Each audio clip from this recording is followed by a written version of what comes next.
What would you do about the Russian involvement in Syria right now? Well, you need to recognize that Vladimir Putin has great ambitions, great expansionist ambitions. And he was very disappointed when the Soviet Union dissolved.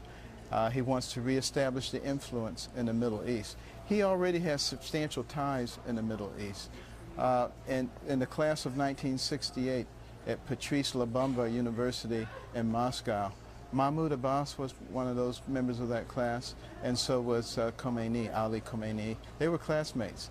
And that's when they first established relationships with a young Vladimir Putin. This was long-standing. And now he's finding a friendly face in Assad, an Assad regime, who's also being supported, you know, by the Iranians. And what we have to do is recognize that this is just the beginning. You know, he came in there, he said he was going to fight ISIS. That wasn't his ideal. He really wanted to fight al-Nusra, al-Jilani, that whole group, anybody who was against Assad. We should be able to see that now. So we need to oppose him. When his general came along and said, you guys cannot fly in this area, we should have said, not only are we going to fly in this area, but you go take a flying leap. And we should establish a no-fly zone along the Turkish border, and we need to challenge him everywhere in the world. We need to challenge him in the whole Baltic basin, not just the Baltic states. We need to reestablish missile defense. We need to have more than 1 or 2 armored brigades that we float around in the area. We need to give weapons to Ukraine because they got rid of their nuclear supply on the promise that we would protect them if they were invaded. You know, I mean, we have to get in his face. We have to understand that his weakness is an economic weakness.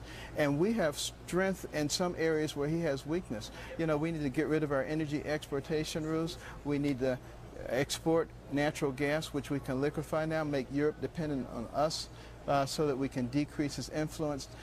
In other words, we must be proactive. We can't sit around and just wait. One final political question. I know you got to run.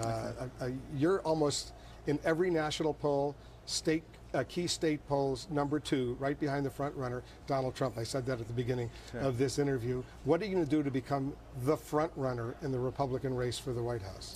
Well, you know, I don't think like a normal politician because I'm not a politician. And I just think in terms of continuing to get my message out there, helping people to see who I am as opposed to who some of the media says I am. And they will make the appropriate decision. You like Donald Trump? Yes, absolutely. Because he said you were just an okay doctor. And we know you weren't just an okay doctor. It's okay. You know, I told him he was an okay doctor too.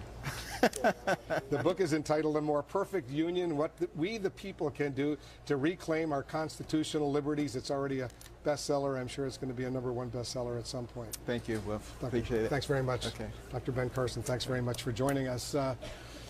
Much more